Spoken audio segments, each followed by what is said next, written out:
ओम शांति। 30 जून 2024 के अव्यक्त बाप दादा के महावाक्य, जिसकी रिवाइज तारीख है 30 मार्च 2000। पहले हम सुनेंगे मुरली के कुछ मुख्य पॉइंट्स। जैसे स्थूल एक्सरसाइज से तन तंदुरुस्त रहता है, तो चलते फिरते यह मन की एक्सरसाइज करते रहो। इसके लिए टाइम नहीं चाहिए, 5 सेकंड कभी भी निकाल सकते हैं। किसी भी कार्य में हो, 5 सेकंड में अपने 5 स्वरूपों का अनुभव करो। गलती को एक बार अनुभव करने के बाद आगे के लिए अनुभवी बन उसको अच्छी तरह से रियलाइज कर लें, जो दोबारा नहीं हो। बात होती वही है, लेकिन माया थोड़ा सा रूप बदल करके आती है। इसके लिए परखने की शक्ति की आवश्यकता है। परख तब सकेंगे जब 2 बातों पर अटेंशन हो, एक सच्ची दिल और दूसरा सदा बुद्धि की लाइन क्लियर हो। महसूसता की शक्ति से, सच्ची दिल से अगर बाप दादा के आगे महसूस करते हैं तो दिल खाली हो जाएगी, किचड़ा खत्म हो जाएगा। सच्ची दिल पर साहिब राजी, जो हूं जैसी हूं बाबा आपकी हूं। बातें बड़ी नहीं होती, छोटी ही होती हैं, लेकिन अगर आपकी दिल में छोटी छोटी बातें भी इकट्ठी होती रहती हैं तो उनसे दिल भर जाती है। तो दिल खाली नहीं तो दिलाराम कहाँ बैठेगा। लाइन में डिस्टरबेंस नहीं हो, कट ऑफ नहीं हो। बाप दादा जो एक्स्ट्रा समय पर शक्ति देने चाहते हैं, दुआएं देने चाहते हैं, एक्स्ट्रा मदद देने चाहते हैं, अगर डिस्टरबेंस होगी तो वह मिल नहीं सकेगी। बाप तो दाता है, सागर है, जितना लेना चाहो। बाप दादा के भंडारे में ताला चाबी नहीं है, पहरेदार नहीं है। सर्व का स्नेही और सर्व बातों में, संबंध में सफल, मनसा में विजयी और वाणी में मधुरता तब आ सकती है जब इजी नेचर हो। इजी अर्थात मिलनसार, टाइट नेचर, बहुत टू मच ऑफिशियल नहीं। अब नहीं तो कब नहीं, जो भी श्रेष्ठ कार्य करना है वह अभी करना है। इस स्मृति से कभी भी समय, संकल्प व कर्म व्यर्थ नहीं गवाएंगे। समर्थ संकल्पों से जमा का खाता भरपूर हो जाएगा और आत्मा समर्थ बन जाएगी। हर बोल, हर कर्म की अलौकिकता ही पवित्रता है। साधारणता को अलौकिकता में परिवर्तन कर दो। अब हम सुनते हैं बाबा के मधुर महावाक्य। मुरली का शीर्षक है, मन को दुरुस्त रखने के लिए बीच बीच में 5 सेकंड भी निकालकर मन की एक्सरसाइज करो। आज दूरदेशी बाप दादा अपने साकार दुनिया के भिन्न भिन्न देशवासी बच्चों से मिलने आए हैं। बाप दादा भिन्न भिन्न देशवासियों को एक देशवासी देख रहे हैं। चाहे कोई कहाँ से भी आए हो, लेकिन सबसे पहले सभी एक ही देश से आए हो। तो अपना अनादि देश याद है ना, प्यारा लगता है ना। बाप के साथ साथ अपना अनादि देश भी बहुत प्यारा लगता है ना। बाप दादा आज सभी बच्चों के 5 स्वरूप देख रहे हैं। जानते हो 5 स्वरूप कौन से हैं? जानते हो ना, 5 मुखी ब्रह्मा का भी पूजन होता है। तो बाप दादा सभी बच्चों के 5 स्वरूप देख रहे हैं। पहला अनादि ज्योति बिंदु स्वरूप, याद है ना अपना स्वरूप, भूल तो नहीं जाते। दूसरा है आदि देवता स्वरूप, पहुंच गए देवता स्वरूप में। तीसरा मध्य में पूज्य स्वरूप, वह भी याद है। आप सबकी पूजा होती है या भारतवासियों की होती है? आपकी पूजा होती है। कुमार सुनाओ, आपकी पूजा होती है? तो तीसरा है पूज्य स्वरूप, चौथा है संगम युगी ब्राह्मण स्वरूप और लास्ट में है फरिश्ता स्वरूप। तो 5 ही रूप याद आ गए। अच्छा, 1 सेकंड में यह 5 ही रूपों में अपने को अनुभव कर सकते हो। 1 2 3 4 5 तो कर सकते हो। यह 5 ही स्वरूप कितने प्यारे हैं। जब चाहो जिस भी रूप में स्थित होना चाहो, सोचा और अनुभव किया। यही रूहानी मन की एक्सरसाइज है। आजकल सभी क्या करते हैं? एक्सरसाइज करते हैं ना। जैसे आदि में भी आपकी दुनिया में, सत्युग में नेचुरल चलते फिरते की एक्सरसाइज थी। खड़े होकर के 1 2 3 एक्सरसाइज नहीं। तो अभी अंत में भी बाप दादा मन की एक्सरसाइज कराते हैं। जैसे स्थूल एक्सरसाइज से तन तंदुरुस्त रहता है ना, तो चलते फिरते यह मन की एक्सरसाइज करते रहो। इसके लिए टाइम नहीं चाहिए। 5 सेकंड कभी भी निकाल सकते हो या नहीं? ऐसा कोई बिजी है जो 5 सेकंड भी नहीं निकाल सके? है कोई तो हाथ उठाओ। फिर तो नहीं कहेंगे क्या करें, टाइम नहीं मिलता। यह तो नहीं कहेंगे ना, टाइम मिलता है। तो यह एक्सरसाइज बीच बीच में करो। किसी भी कार्य में हो 5 सेकंड की यह मन की एक्सरसाइज करो, तो मन सदा ही दुरुस्त रहेगा, ठीक रहेगा। बाप दादा तो कहते हैं हर घंटे में यह 5 सेकंड की एक्सरसाइज करो। हो सकती है? देखो सभी कर रहे हैं। हो सकती है? याद रखना, ओम शांति भवन याद रखना, भूलना नहीं। तो जो मन की भिन्न भिन्न कंप्लेन है ना, क्या करें, मन नहीं टिकता, मन को मण बना देते हो। वजन करते हैं ना, पहले जमाने में पाव, सेर और मण होता था, आजकल बदल गया है। तो मन को मण बना देते हैं, बोझ वाला। और यह एक्सरसाइज करते रहेंगे तो बिल्कुल लाइट हो जाएंगे, अभ्यास हो जाएगा। ब्राह्मण शब्द याद आए तो ब्राह्मण जीवन के अनुभव में आ जाओ। फरिश्ता शब्द कहो तो फरिश्ता बन जाओ। मुश्किल है? नहीं है। कुमार बोलो थोड़ा मुश्किल है। आप फरिश्ते हो या नहीं? आप ही हो या दूसरे हैं? कितने बार फरिश्ता बने हो? अनगिनत बार बने हो। आप ही बने हो? अच्छा, अनगिनत बार की हुई बात को रिपीट करना क्या मुश्किल होता है? कभी कभी होता है। अभी यह अभ्यास करना। कहाँ भी हो 5 सेकंड मन को घुमाओ, चक्कर लगाओ। चक्कर लगाना तो अच्छा लगता है ना? टीचर्स ठीक है ना? राउंड लगाना आएगा ना? बस राउंड लगाओ, फिर कर्म में लग जाओ। हर घंटे में राउंड लगाया, फिर काम में लग जाओ, क्योंकि काम को तो छोड़ नहीं सकते हैं ना। ड्यूटी तो बजानी है, लेकिन 5 सेकंड, मिनट भी नहीं, सेकंड नहीं निकल सकता है। निकल सकता है। यूएन के ऑफिस में निकल सकता है।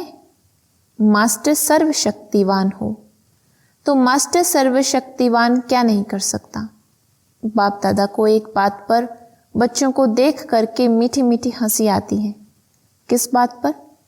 चैलेंज करते हैं, पर्चा छपाते हैं, भाषण करते हैं, कोर्स कराते हैं। क्या कराते हैं? हम विश्व को परिवर्तन करेंगे। यह तो सभी बोलते हैं ना, या नहीं? सभी बोलते हैं या सिर्फ भाषण करने वाले बोलते हैं? तो एक तरफ कहते हैं विश्व को परिवर्तन करेंगे, मास्टर सर्वशक्तिवान है, और दूसरी तरफ अपने मन को मेरा मन कहते हैं, मालिक है मन के और मास्टर सर्वशक्तिवान है, फिर भी कहते हैं मुश्किल है। तो हंसी नहीं आएगी? आएगी ना हंसी। तो जिस समय सोचते हो मन नहीं मानता, उस समय अपने ऊपर मुस्कुराना। मन में कोई भी बात आती है तो बाप दादा ने देखा है 3 लकीरें गाई हुई हैं। एक पानी पर लकीर, पानी पर लकीर देखी है? लगाओ लकीर तो उसी समय मिट जाएगी। लगाते तो है ना। तो दूसरी है किसी भी कागज पर, स्लेट पर, कहाँ भी लकीर लगाना। और सबसे बड़ी लकीर है पत्थर पर लकीर। पत्थर की लकीर मिटती बहुत मुश्किल है। तो बाप दादा देखते हैं कि कई बार बच्चे अपने ही मन में पत्थर की लकीर के मुआफिक पक्की लकीर लगा देते हैं, जो मिटाते हैं लेकिन मिटती नहीं है। ऐसी लकीर अच्छी है? कितना बारी प्रतिज्ञा भी करते हैं, अब से नहीं करेंगे, अब से नहीं होगा, लेकिन फिर परवश हो जाते हैं। इसलिए बाप दादा को बच्चों पर घृणा नहीं आती है, रहम आता है। परवश हो जाते हैं तो परवश पर रहम आता है। जब बाप दादा ऐसे रहम भाव से बच्चों को देखते हैं तो ड्रामा के पर्दे पर क्या आ जाता है? कब तक? तो इसका उत्तर आप दो, कब तक? कुमार दे सकते हैं, कब तक यह समाप्त होगा? बहुत प्लान बनाते हो ना कुमार, तो कब तक बता सकते हो? आखिर भी है कब तक? बोलो, जवाब आता है कब तक? दादियां सुनाओ। जब तक संगम युग है तब तक थोड़ा थोड़ा रहेगा। तो संगम युग भी कब तक? जब फरिश्ता बन जाएंगे, वह भी कब तक? बाबा बताएं। फरिश्ता बनना आपको है या बाप को है? तो इसका जवाब सोचना। बाप तो कहेंगे अब तैयार हैं, आधी माला में भी हाथ नहीं उठाया। बाप दादा सदा ही बच्चों को संपन्न स्वरूप में देखने चाहते हैं। जब कहते ही हो बाप ही मेरा संसार है, यह तो सब कहते हो ना, दूसरा भी कोई संसार है क्या? बाप ही संसार है। तो संसार के बाहर और क्या है? सिर्फ संस्कार परिवर्तन करने की बात है। ब्राह्मणों के जीवन में मेजॉरिटी विघ्न रूप बनता है संस्कार, चाहे अपना संस्कार चाहे दूसरों का संस्कार। ज्ञान सभी में है, शक्तियां भी सभी के पास हैं, लेकिन कारण क्या होता है? जो शक्ति जिस समय कार्य में लानी चाहिए उस समय इमर्ज होने के बजाय थोड़ा पीछे इमर्ज होती हैं। पीछे सोचते हैं कि यह ना कहकर यह कहती तो बहुत अच्छा, यह करने के बजाय यह करती तो बहुत अच्छा। लेकिन जो समय पास होने का था वह तो निकल जाता है। वैसे सभी अपने में शक्तियों को सोचते भी रहते हो, सहन शक्ति यह है, निर्णय शक्ति यह है, ऐसे यूज करना चाहिए। सिर्फ थोड़े समय का अंतर पड़ जाता है। और दूसरी बात क्या होती है? चलो एक बार समय पर शक्ति कार्य में नहीं आई और बाद में महसूस भी किया कि यह ना करके यह करना चाहिए था, समझ में आ जाता है पीछे। लेकिन उस गलती को एक बार अनुभव करने के बाद आगे के लिए अनुभवी बन उसको अच्छी तरह से रियलाइज कर लें जो दोबारा नहीं हो, फिर भी प्रोग्रेस हो सकती है। उस समय समझ में आता है यह रॉन्ग है, यह राइट है, लेकिन वह गलती दोबारा नहीं हो। उसके लिए अपने आप से अच्छी तरह से रियलाइजेशन करना, उसमें भी इतना फुल % पास नहीं होते। और माया बड़ी चतुर है। वही बात मानो आप में सहन शक्ति कम है, तो ऐसी ही बात जिसमें आपको सहन शक्ति यूज करना है, एक बार आपने रियलाइज कर लिया, लेकिन माया क्या करती है कि दूसरी बारी थोड़ा सा रूप बदली कर आती है। होती वही बात है, लेकिन जैसे आजकल के ज़माने में चीज़ वही पुरानी होती है, लेकिन पॉलिश ऐसी कर देते हैं जो नई से भी नई दिखाई दे। तो माया भी ऐसे पॉलिश करके आती है जो बात का रहस्य वही होता है। मानो आप में ईर्ष्या आ गई, ईर्ष्या भी भिन्न भिन्न रूप की है, एक रूप की नहीं है। तो बीज ईर्ष्या का ही होगा, लेकिन और रूप में आएगी, उसी रूप में नहीं आती है।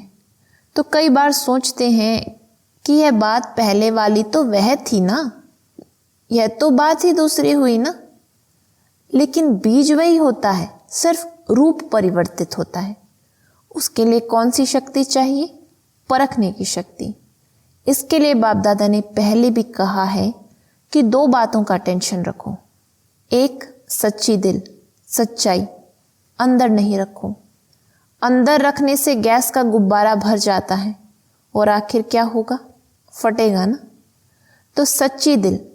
चलो आत्माओं के आगे थोड़ा संकोच होता है, थोड़ा शर्म सा आता है, पता नहीं मुझे किस दृष्टि से देखेंगे, लेकिन सच्ची दिल से, महसूसता से बाप दादा के आगे रखो।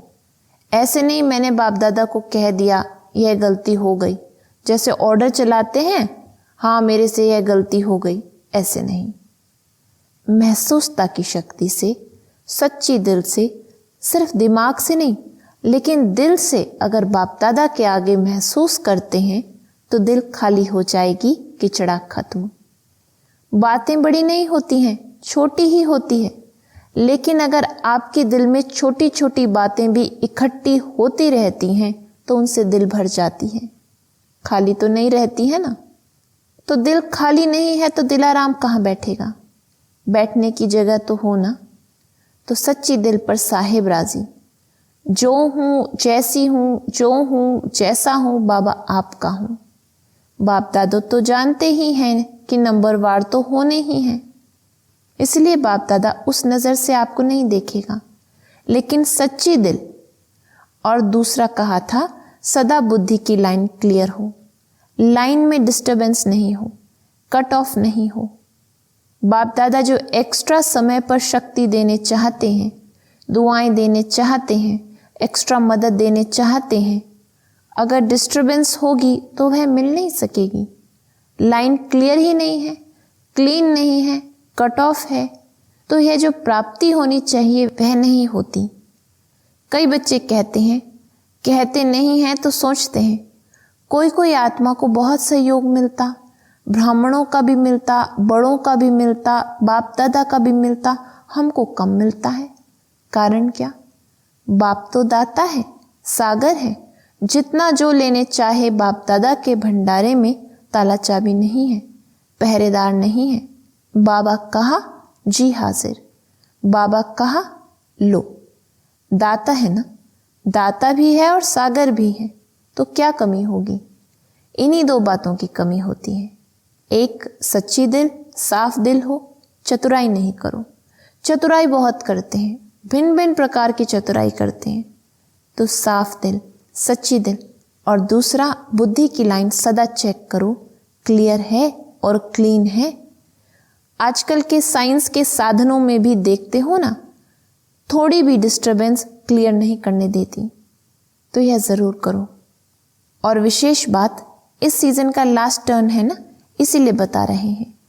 डबल विदेशियों के लिए ही नहीं है, सबके लिए है। लास्ट टर्न में आप सामने बैठे हो तो आपको ही कहना पड़ता है।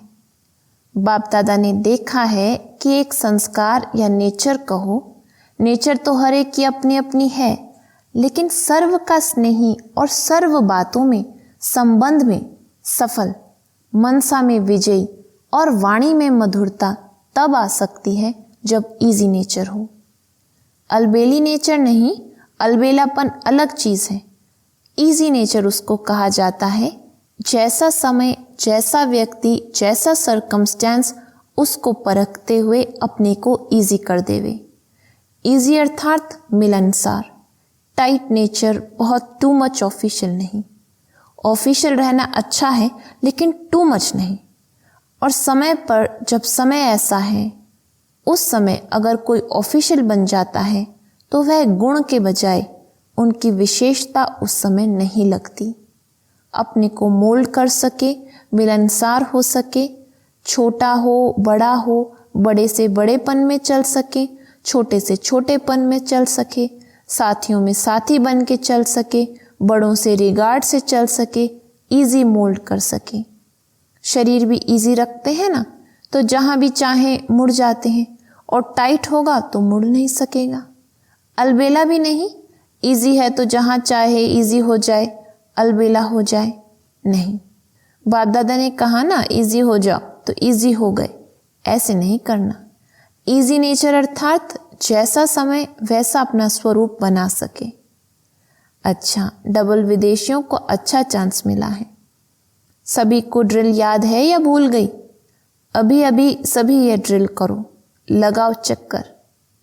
अच्छा, चारों ओर के सर्वश्रेष्ठ आत्माओं को, चारों ओर से याद प्यार समाचार भेजने वालों को, बहुत अच्छे भिन्न भिन्न संबंध से स्नेह के पत्र और अपना हालचाल लिखा है। सेवा समाचार, उमंग, प्लान बहुत अच्छे अच्छे लिखे हैं जो बाप दादा को मिल ही गए। जिस प्यार से, मेहनत से लिखा है, तो जिन्होंने भी लिखा है वह हर एक अपने अपने नाम से बाप दादा का, दिलाराम का दिल से याद प्यार स्वीकार करें। बच्चों का प्यार बाप से और उससे पदम गुणा बाप का बच्चों से प्यार है और सदा अमर है। स्नेही बच्चे ना बाप से अलग हो सकते हैं, ना बाप बच्चों से अलग हो सकते हैं। साथ हैं, साथ ही रहेंगे। चारों ओर के सदा स्वयं को बाप समान बनाने वाले, सदा बाप के नयनों में, दिल में, मस्तक में समीप रहने वाले, सदा एक बाप के संसार में रहने वाले, सदा हर कदम में बाप दादा को फॉलो करने वाले, सदा विजयी थे, विजयी हैं और विजयी रहेंगे, ऐसे निश्चय और नशे में रहने वाले, ऐसे अति श्रेष्ठ सिकिलधे प्यारे ते प्यारे सर्व बच्चों को बाप दादा का याद प्यार और नमस्ते। रूहानी बच्चों की रूहानी बाप को नमस्ते। वरदान। हर सेकंड के हर संकल्प का महत्व जानकर जमा का खाता भरपूर करने वाली समर्थ आत्मा भव। संगम युग पर अविनाशी बाप द्वारा हर समय अविनाशी प्राप्तियां होती हैं। सारे कल्प में ऐसा भाग्य प्राप्त करने का यह एक ही समय है। इसलिए आपका स्लोगन है, अब नहीं तो कब नहीं। जो भी श्रेष्ठ कार्य करना है वह अभी करना है। इस स्मृति से कभी भी समय, संकल्प व कर्म व्यर्थ नहीं गवाएंगे। समर्थ संकल्पों से जमा का खाता भरपूर हो जाएगा और आत्मा समर्थ बन जाएगी। स्लोगन। हर बोल, हर कर्म की अलौकिकता ही पवित्रता है। साधारणता को अलौकिकता में परिवर्तन कर दो। ओम शांति।